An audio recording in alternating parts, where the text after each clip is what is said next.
If you plan on RVing in the winter, be warned. As a great philosopher, Mike Tyson once said, we all have a plan until we get punched in the face. And in an RV, winter will punch you in the face.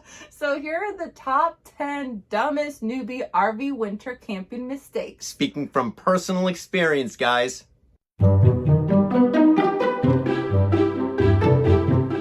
Welcome back to the RV Odd Couple. My name is John. And I'm Mercedes. And long story short, we sold most of our possessions in pursuit of freedom, independence, and adventure. Because life is so short, guys. It really is. And it's going to feel a lot shorter in an RV in the wintertime. These tips are going to save you a ton of money, a lot of heartache, and most important, it's going to help keep your family safe. And grab your notebooks because we're going to go through a lot of tips really fast. Yeah, we don't like wasting our friends' time, so we're going to kind of roll right through these. But we do challenge you. Anything that we miss, put it in the comments section, because one of the best parts about watching the RV Odd Couple is learning from the RV Odd Squad. The first and biggest newbie mistake that we see when it comes to RV winter camping is not knowing your RV.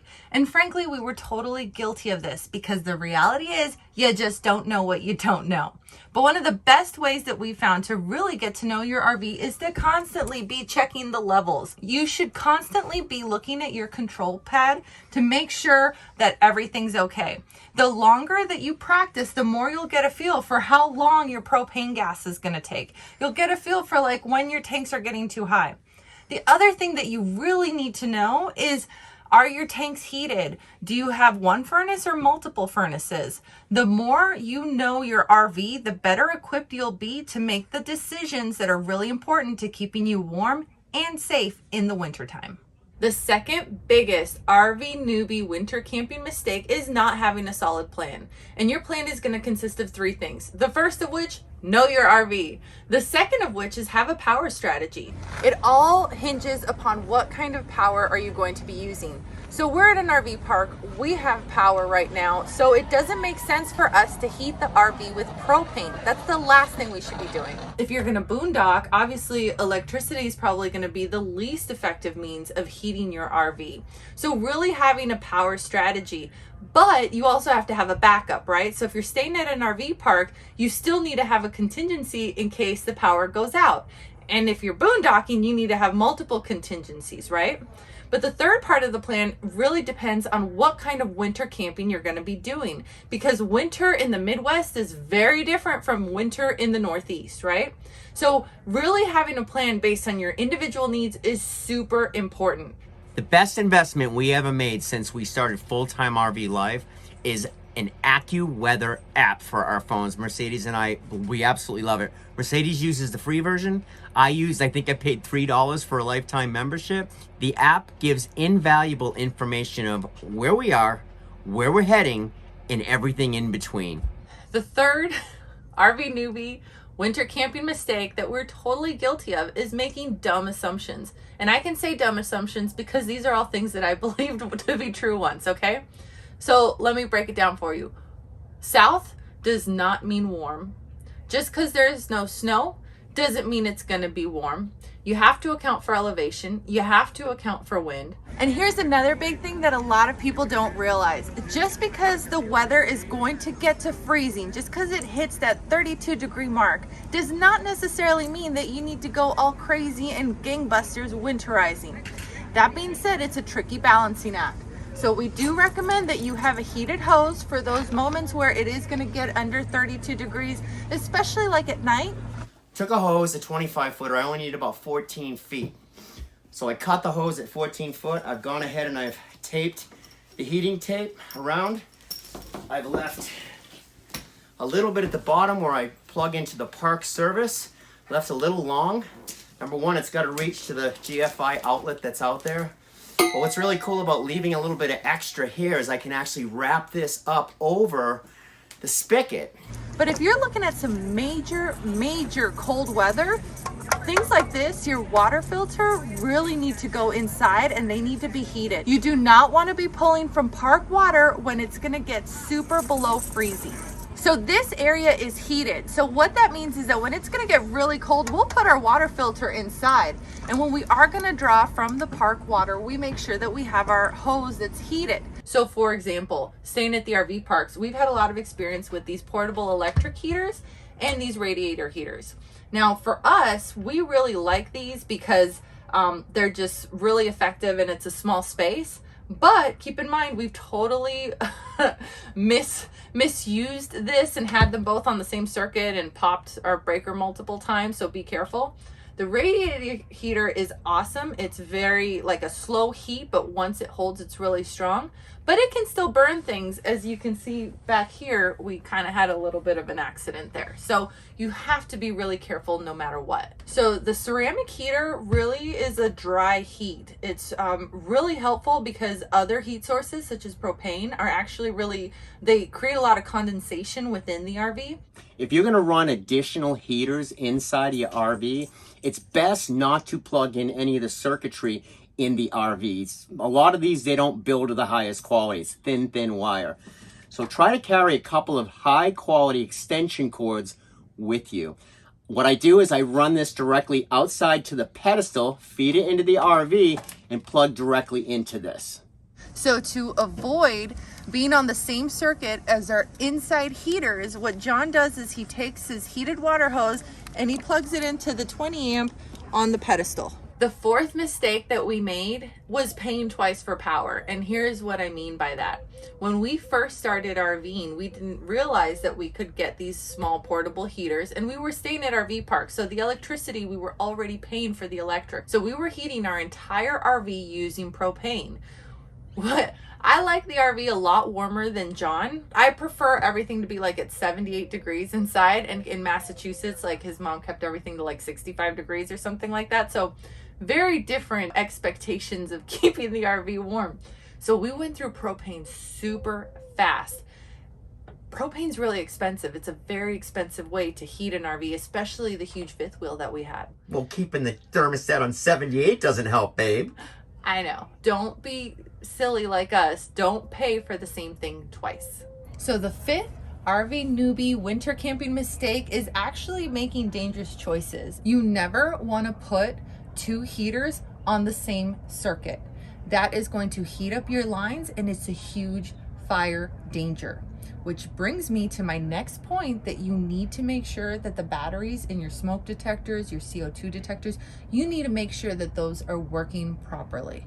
You can never have too many fire extinguishers. We carry 2 inside the RV. We also carry 1 in our tow vehicle.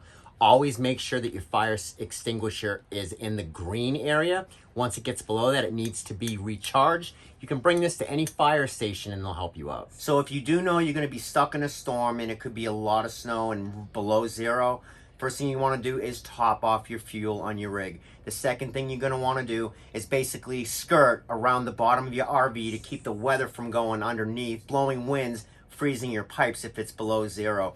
You also may want to consider taking one of your heaters if you have electricity and blowing heat underneath your RV. I've seen guys do it with a salamander, right, which is a propane tank that blows heat. If that doesn't work and you don't have the resources, I would highly suggest you drain your rig. Get the water out of the lines. Next thing you need to figure out is basically safety for your family. Food, water. Water storage. If your lines freeze when it's below zero and all your lines freeze and you don't have water, you should store additional water. These things work fantastic.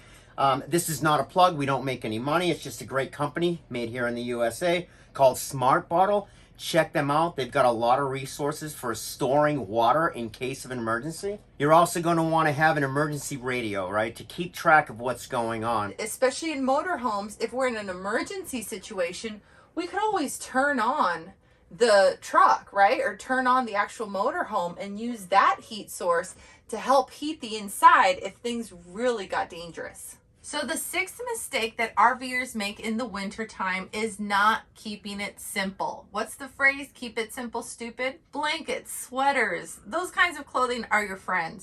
Now, I'm going to mention and name drop the Sorrison blanket. We've been testing this out now for over 6 months. We love the blanket. They actually gave it to us when it was really, really hot in Florida. So we just used it as a beach blanket because the sand doesn't stick to it. Now, I like this blanket because it's more of a cool warmth as opposed to other blankets like heated blankets that then they're drying on electric. John loves electric blankets, right? But the bottom line is you want good blankets for both indoor and outdoor usage. After our first year in learning the hard way, as I usually do, I brought my ski pants. I brought a pair of thick gloves. I bought thick, heavy socks. You may not think that you're going to be in cold weather because we're all chasing 70 degrees in the wintertime, right? But guess again, you never know where you got to be, and once you leave in an RV, it's not so easy to shoot back and pick up additional stuff from storage. Another good example of just keeping it simple and really just using the resources that you already probably have. Like if you have a TPMS system, we use the TST. This is already going to tell you what the temperature is outside and underneath the RV, which is really what you're looking for, right? So using the resources that you already have at your disposal and simple common sense goes a long way. The seventh mistake that RVers make is wasting resources. And here's what I mean by that. So for example, if the weather's going to get super, super cold and I'm concerned about the plumbing freezing, just keeping the cabinet door open to where there's plumbing is going to help a lot. I also recommend that you keep the bathroom door open so that way, you know, because there's nothing worse than waking up and walking into the bathroom and it's freezing. So keep the air circulating in the most important parts. It's worse when I don't put the seat down, huh, babe? Then you're really in trouble. Another way that I see RVers wasting resources when it comes to winter camping is in the kitchen. Keep these cabinets open if you're really concerned about the freezing. That'll keep those water lines warmer. But I tend to bake a lot in the winter. So then once I bake, I keep the oven a little bit open. That way the heat keeps circulating. So I'm kind of like reusing the heat that I've already paid for.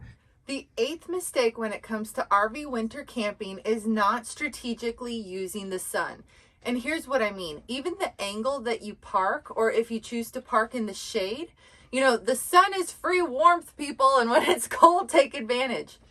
The other thing that I see is that when the sun is shining inside, keep the blinds up. That way you get that free heat source heating the inside of the RV. That said, though, these shades can also act as insulation. They can keep it warmer if it's really cold. So strategically managing the sun and managing the shades is going to help you a ton. Especially within motorhomes, you also want to insulate like the driving area, the cab, because this is going to be much, much colder. If we leave this open, a lot of the heat is going to be wasted, right? Even this section up top, it's not just a big mess that we're trying to hide from you guys. It's also absorbs a lot of heat that it's very inefficient. The ninth mistake that RVers make when it comes to winter camping is not having enough gear, and specifically safety gear. So what I mean by that is like you should have an emergency supply of food, hopefully for 7 days. And you should also have an emergency thermal blanket. Heaven forbid you ever have to use it, but you really need to keep a thermal blanket for each person if you plan on winter RVing. Yeah, you cannot rely on park power in a storm. You know, the only way you can know for sure is to have not only park power, but also a backup generator. Yeah, and even then, what if you run out of fuel? Like, you really need to be prepared for, like, the worst. That's a good point. So some of the other gear that you may want to consider is sitting here in front of me. You want to charge all your devices to full. Phones, communication equipment, everything. Also have plenty of batteries for your flashlights, for your radio. Our emergency radio does have a twist, so you can kind of pump it up without electricity, just in case. This thing has been invaluable, and this is a battery source for us, and we also have a 150 watt foldable solar panel just in case. We just ran out of everything. This right here will hold about 12 hours. It's both AC and DC. You can charge phones on this. I think we figured this thing could charge our phones, both phones, about 2,000 times before we'd have to charge it again. Mercedes and I always keep this charged up and ready to go and just in storage. A few other items that we didn't mention, which are pretty important, are tire chains. Super important. A cordless heat gun if you ever get locks. Again, that's a battery operated. Make sure that all those tools have their batteries all charged up to full. And a portable jump starter. And finally, number 10. The 10th biggest mistakes most RVers make when they start in their first year is not knowing when to throw in the towel and admit defeat. This is a big one because the reality is sometimes you're just not prepared for the winter weather. So in the next video, we actually had this happen to us where we were facing an Arctic freeze and we were not prepared for it.